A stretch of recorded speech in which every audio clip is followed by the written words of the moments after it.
I'm Matt at Nexus Baseball, and this is episode 40 of the Tommy John Epidemic. This series is a YouTube read of content from the book Plague of the Gods, an outsider's perspective on baseball's Tommy John Epidemic, which is available now on Amazon. I decided to put this content on YouTube to make the material as accessible as possible. This series examines the science behind the most superhuman action the human body can produce, accelerating a baseball up to 100 miles per hour. Although the mound and the hip drive are important components of the kinetic chain, it is important to realize that for velocity, they are only one portion of the puzzle, and work primarily to get all of the other parts started and balanced. A pitcher can throw 80% of their mound velocity from their knees on flat ground. This indicates that even with a minimal hip turn on level ground, the body can still produce most of the energy from the torso and shoulder. The legs should be used efficiently, as they are the easiest source of energy, but a pitcher shouldn't prioritize them over the other portions of the motion, using a leg drive that is too quick to balance or linear in nature, as these can compromise the other elements. A longer stride is preferable as it decreases the distance from the release point, the hand, to the plate, thereby increasing what is known as the perceived velocity of the baseball. Taller pitchers with longer arms deliver the ball closer to the plate, reducing the reaction time of the batter and allowing their pitches to play up from their normal velocity. The concept is that the closer an object is to a person given the same speed of release, the lower the time they have to react to it. This is why infielders gain precious fractions of a second reaction time by playing further back on the infield near the outfield grass in non-bunting situations.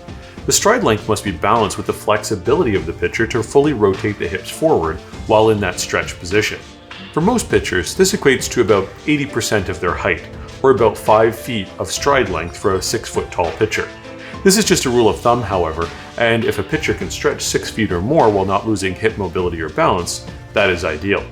The front foot must land straight towards the plate, or preferably slightly closed with the knee bent. As the leg and glute muscles fire just before foot strike, they turn the hip rapidly. This should start just before foot strike and assist in opening the hips to get into the foot strike position as the leg turns forward. The front leg flexes and goes into extension so that it forms a block to stop hip rotation and allows the transfer of energy. The foot should ideally be slightly closed, causing the cleats to rip into the ground and into position forward towards the plate, stopping over rotation. This can be important as it saves the front knee a great deal of torque, as it doesn't have to stop the hips in an instant, but instead over a slightly greater amount of time, with excess hip rotational energy bled off into the ground. Over time, this can really save the front knee joint, particularly for larger and heavier pitchers or those with powerful hips. The hip rotation should be as fast as possible, as this is the energy that can be transferred up the chain. The final hip position should be the hips facing directly forward towards the target, coming from the initial first/third base position depending on handedness. The momentum in the hip turn will naturally result in an extension of the hip, knee, and ankle joints if the stride is long enough to create maximum hip rotational velocity. This again isn't a linear movement, but a side effect of the hip rotation into the blocking front leg. A study by Fleisig et al. In 1999 demonstrated that higher velocity pitchers had increased pelvic or hip bone velocities than high school or youth pitchers. This rotational power of the hips is a critical component of pitching velocity and one of the easiest places to develop energy to move up the chain. The next step on the kinetic chain is the torso or trunk of the body. The goal of the torso motion is to absorb the rotational energy of the hips and transfer it to the shoulder. The rotation of the spine and the use of the serratus muscles are the keys to this process. The most mobile portion of the spine is the lumbar spine or lower spine. It possesses great mobility but less stability, and although it can be used to transfer energy, it is less ideal. It is easily injured due to being less stable as well as inviting lat involvement, as the lats are primary muscles that cross this area. Additionally, by using the lumbar spine, it cuts off much of the use of the anterior serratus stretch described later. The lat should not be flexed into contraction, pulling the arm down, but instead utilized only minimally as a stabilizer. To accomplish this, the thoracic spine or middle spine must be utilized. As the hips turn, the torso resists this turn to create angular separation between the hips and the upper torso, using the energy created by the legs. This is accomplished using the thoracic spine, and the obliques must be flexed, along with the mid and lower abdominals, to keep the lumbar spine turning with the hips and providing stability. The upper abs are not flexed except minimally as part of the ab chain, as they would prevent rotation in the thoracic spine. The reason the six-pack abdominal pattern evolved was to allow the abs to flex independently in sections, to allow stability where required and mobility where needed, up and down as well as side to side. Instead of using the upper abs, the posterior or rear serratus on the back flexes and pulls down on the lower ribs to maintain stability while allowing rotation of the thoracic spine. As the thoracic or middle spine turns, it creates approximately 60 degrees of difference in angle between the hip facing and the shoulder facing. During this process, each thoracic vertebrae, T1 to T12, is only twisted about 5 degrees out of alignment with the next, making it a very supported motion. Elite pitchers that throw 95 miles per hour or more have been demonstrated to have at least these 60 degrees of hip to shoulder separation. The return to forward alignment happens very quickly, and the throwing arm side anterior front serratus becomes stretched as the thoracic or middle spine and ribcage turn to face forward. The scapula stays back during this stretch, ready to be slingshot forward.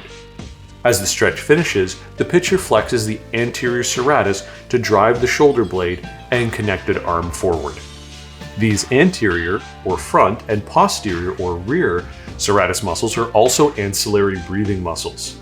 The serratus muscles assist in keeping the ribs down in inhalation, breathing in, and exhalation, breathing out. Therefore, some pitchers throw harder or swing harder for tennis players with a grunt exhalation to maximally flex these muscles.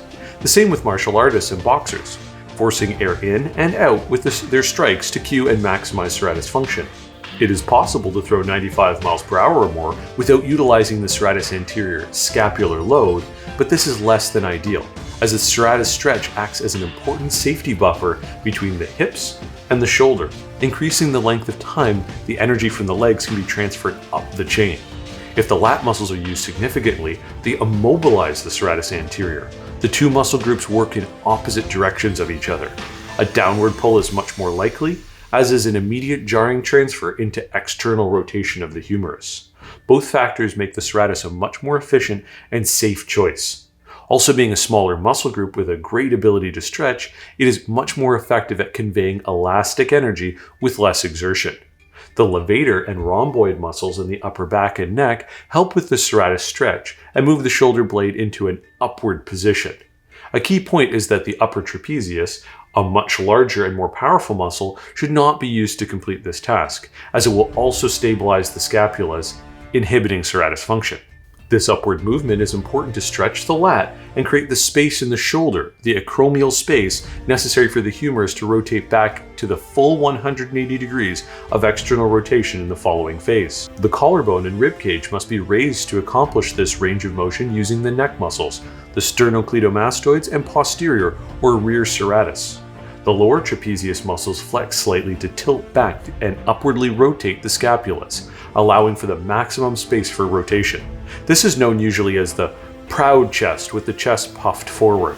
When this is also accompanied by lat contraction, it causes the whole back to arch and the lat to pull on the humerus. Likewise, if this space is not created, then the bony extensions of the scapula or shoulder blade can bang into the soft tissues and collarbone, causing potential damage, the most common of which is usually diagnosed as thoracic outlet syndrome. This is where the nerves running from the spine to the shoulder become impinged by the scapula. The front glove arm is used to keep the front shoulder closed and level as long as possible to keep balance and stability. If the pitcher is a lat thrower, they will most likely pull the glove arm through to help activate the front side lat after hip and shoulder separation, yanking the front side back into alignment instead of using the serratus correctly. A good cue to prevent this is to keep the shoulders relatively level with the glove in front of the body throughout the entire motion. Join me for episode 41 next week. Remember, if you like the content, please like and subscribe. Your support makes this work possible. Also, if you want to jump ahead, please consider picking up the book on Amazon from the link in the description below. See you next week.